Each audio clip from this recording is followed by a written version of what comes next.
Hey everybody, so it's getting a little bit colder outside and the weather's getting a little bit more chilly. We're starting to wear our jackets, and so it kind of seems like summer's over. So I just want to give you guys an update on how the summer went for Toronto, and more specifically how Toronto compared to Vancouver. So residential home sales in the month of July, they were actually up 18.6% in Toronto and in the GTA. And so the average selling price was actually up 4.8% as well. So basically that's showing a trend in Toronto that it's stabilizing. It's becoming more stable. Everything's starting to balance itself out. Now compared to Vancouver, what Metro Vancouver actually reported was that the sales in Vancouver tumbled to its lowest level in 18 years. So it's kind of interesting. There was a lot of new rules and regulations that came out in early 2018 causing that tumble.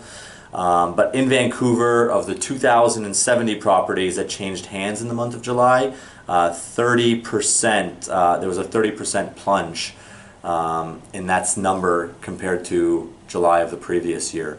So definitely a reduction in the sales volume in Vancouver. But Toronto's still going strong. Toronto's still holding. Now, we also had some tighter mortgage rules that came out in 2018 as well. And we thought that was going to slow down the market. Some argue that it did slow down the market, but it's actually turned out that it didn't really impact the Toronto market too much. So the city actually recorded 2,574 sales in July, with an average price of $824,000. So detached homes in Toronto, if you're thinking that the market's slowed and maybe it's now time to buy, well, detached home prices, the average home price was $1.35 million.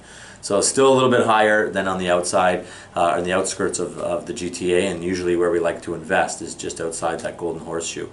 So reach out to me. I mean, coming into the winter months, now is the time to really consider buying. A lot of people are thinking that tenants aren't looking for properties coming into the winter, but that's not true.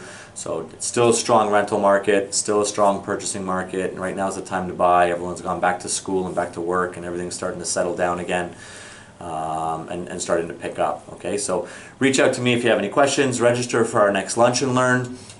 Read the article below if you also want some more information on the specific stats. All right, until next time, I'll see you later.